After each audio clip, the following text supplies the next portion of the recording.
कोराळी तालुका निलंगा जिल्हा लातूर या ग्रामामध्ये परमपूज्य विश्वज्योती अन्नदाता हवा अमरनाथ महाराज यांच्या शुभ हस्ते भावलिंग स्थापना आम्हा सर्व सद्भक्तांच्या उपस्थितीमध्ये आज या ठिकाणी लिंग स्थापना केलेली आहेत। खरंच हे प्रसंग या ठिकाणी पाहत असताना मनाभावापासून आनंद वाटलं, कारण कासार शिर्षीमध्ये करी बसवेश्वर लीला अमृत ग्रंथाची सांगता होती। याच दिव्य विभूतींच्या शुभ हस्ते ग्रंथ प्रकाशन सोहळा झालेला होता आणि त्याच ग्रंथाची सांगता म्हणून परमपूज्य आप्पाजी यांनी शिर्षीला आले होते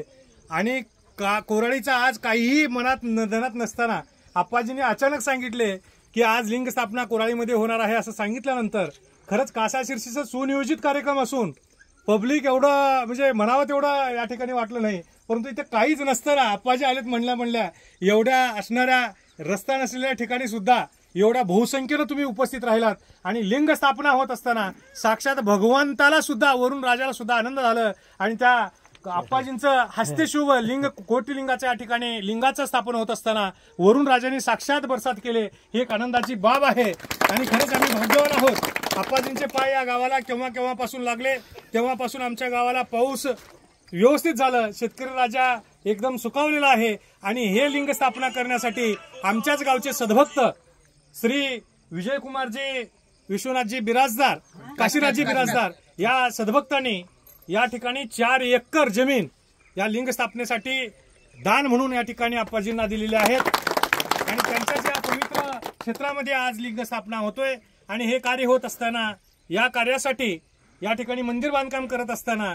या बांधकामासाठी लागणारं साहित्य गाडीतून आणत असताना या ठिकाणी सहकार्य करणारे राजकुमारजी बिराजदार स्वतःच्या शेतातून मध्यातून या ठिकाणी जागा दिले, सहकार्य केले, यांचंही मी या ठिकाणी शब्दसुमनाने हार्दिक स्वागत करतोय। त्याचबरोबर स्वतःचं ऊस वाळवले अख्ख्या उन्हाळ्यामध्ये, परंतु गुलाब मामा पानकुरेंनी या मंदिराच्या कामासाठी पाणी दिले, त्यांचंही मी जय भारत माता सेवा समितीच्या वतीने हार्दिक त्यांचंही स्वागत करतोय आणि धन्यवाद मानतोय। आणि येणाऱ्या काळामध्ये व तसेच या भव्य अशा मंदिराचं काम अनेक मोठे कॉन्ट्रॅक्टर असलेले कामं सोडून मोठे कामं सोडून आप्पाजींच्या एका शब्दावर लागली 10 ते 15 दिवसामध्ये एवढं मोठं भव्य सुंदर असं मंदिर आम्हाला बांधून देणारे पप्पूजी काळंबे साहेब यांचेही मी या ठिकाणी धन्यवाद मानतोय, कारण मोठमोठे कामं सोडून आप्पाजींच्या शब्दांना मान देऊन त्यांनी अतिशय सुंदर असं कार्य केलेलं आहे। आणि या कार्यक्रमासाठी या मंदिर बांधकामासाठी सर्वजण प्रत्यक्ष अप्रत्यक्षरित्या सहकार्य करणारे सर्वांचंच मी या ठिकाणी शब्दसुमनाने हार्दिक स्वागत करतोय। आणि या प्रसंगी आप्पाजींच्या दिव्य सानिध्यामध्ये उपस्थित असलेले गुलाबमामा पानकुरे यांचे पुतणे पुणे येथे सेवेमध्ये कार्य करत असलेले या ठिकाणी बालाजीरावजी पानकुरे साहेब आत्ताच या ठिकाणी आप्पाजींच्या दिव्य सानिध्यात उपस्थित मध्ये सांगितले की आप्पाजी या ठिकाणी लागणारं लाईटची व्यवस्था आणि डांबरीचा रस्ता इकडून शिराळूपासून इथपर्यंत रस्ता आलेला आहे, त्यावेळेस हे काम चालू असताना युद्ध पातळीवर काम चालू होतं, थोडं काम राहिलेलं आहे आणि दगडी काम ज्या ठिकाणी माती काम आणि वरचं गिट्टी काम या ठिकाणी संपूर्ण करून डांबरीकरणाचं काम त्यांनी सुद्धा करण्यासाठी सहकार्य करतो असे शब्द दिले आहेत। त्यांचंही मनाभावापासून मी शब्दसुमनाने हार्दिक स्वागत करतोय। व तसेच त्या ठिकाणी शिराळून आणि औंढा रोडवर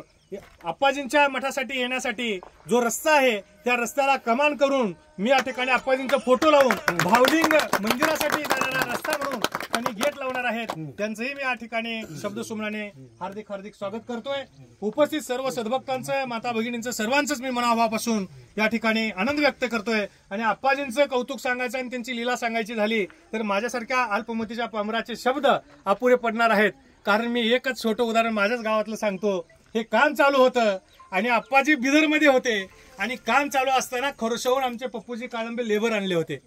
विटामध्ये। आप्पाजींनी या कामाचं पाहणी बघण्यासाठी नागदेवतेच्या स्वरूपात येऊन बसले होते आणि त्या लेबरच्या डोळ्याला दिसलं आणि ती देवता दिसल्यानंतर तो घाबरला, काम करत नव्हता आणि मला कळालं आप्पाजींनीच या ठिकाणी काम बघण्यासाठी आलेले आहेत, म्हणून मी काय केलं थोडंसं डेअरिंग करून त्या नागदेवतेला धरलं आणि थोडंसं लांब नेऊन सोडलं आणि त्यावेळेस लांब नेऊन सोडल्यानंतर ते नागदेवता पुन्हा एकदा या ठिकाणी लिंगाच्या ठिकाणी येऊन त्यांनी थांबले। नागदेवता पुन्हा आप्पांचा जय जयकार केलो, आप्पांना पहिला फोन करून सांगितलं मी आप्पाजी असं बोलले ना नोडाक बंदी दो नियान घाबरसला तिथे हिरल बिडू, हे शब्द आप्पाजींनी बोले, माझ्या अंगावर शहारे आले आणि आता सुद्धा शहारे येत आहेत आणि ते कार्यक्रम करून हे बांधकाम करून स्लॅब घालून या ठिकाणी कोहिनूरवाडीला कार्यक्रम अमावस्याचा होता त्या ठिकाणी आमच्या गावचे सद्भक्त बरेच गेले होते. आप्पाजींचा पहिला वाक्य आमच्या गावातल्या सद्भक्तांना, अरे नागदेवता तुमच्या गावात मंदिर बघण्यासाठी आला होता, धरून बाटलीमध्ये ठेवलो का सोडून दिलो, हे पहिला वाक्य म्हणजे कोराडी झालेली घटना कोहिनूरवाडीमध्ये सांगणारे पहिले कलियुगातील देवता म्हणजे परमपूज्य विश्वज्योती अन्नदाता हवा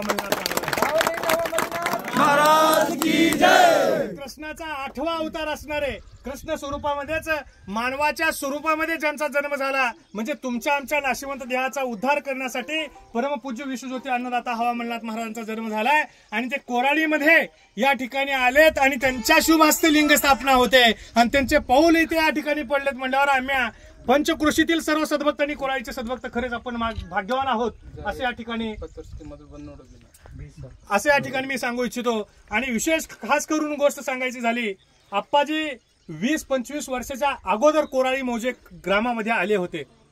त्यावेळेस त्यांना हरिओम यांनी घेऊन आले होते गावामध्ये आणि बाबूंना घेऊन आले होते. आणि टाकीजवळ आल्यानंतर आप्पाजींनी सद्भक्त काही जमले नव्हते म्हणजे सद्भक्तांना या ठिकाणी कळलंच नाही, या मानवाच्या स्वरूपामधील भगवंताला ओळखता आलं नव्हतं. हे कोराडीची एक उणीव होती म्हणून आप्पाजींचं दर्शनासाठी त्यावेळेस कोणी गेले नव्हते. पण आप्पाजींनी त्यावेळेस त्या सद्भक्तांना सोबत आणलेल्या सद्भक्तांना सांगितले होते, एक वेळ अशी येणार आहे सर्व सद्भक्तांनी मला घेऊन सोबत जाणार आहेत आणि लिंग स्थापना करणार आहेत. त्यावेळेस सांगितले होते आणि त्यावेळेस जागा पाहिलेली. आता योग आलेला आहे आणि ती योग पाहण्याचा तुम्हाला भाग्य मिळतोय आणि त्या मंदिराचं सेवा करण्याचं भाग्य आम्हाला मिळतंय म्हणून आम्ही तुम्ही खरंच भाग्यवान आहोत. म्हणून मला म्हणायचं, महान देवता असणाऱ्या परमपूज्य विश्वज्योती अन्नदाता हवा मल्हार महाराज यांच्या दिव्य सानिध्यामध्ये एवढा मोठा कार्यक्रम चालू आहे. त्यांच्यासोबत आलेले सर्व ॲडव्होकेट वैजनाथजी झळके साहेब असतील, मल्लिकार्जुन सारवाड साहेब असतील, इतर सर्व मान्यवरांचं मी ग्रामस्थांच्या वतीने हार्दिक स्वागत करतोय. आणि कुठलीही कल्पना नसताना आमच्या गावामध्ये लिंग स्थापना होते आणि ह्या गडबडीमध्ये होतोय, काही चुकलं असेल तर मी आप्पाजींच्या चरणी मी माफी मागतोय आणि तुम्हा सर्व सद्भक्तांचं मी पुनर्ष एकदा शब्द सुमनाने हार्दिक स्वागत करतो.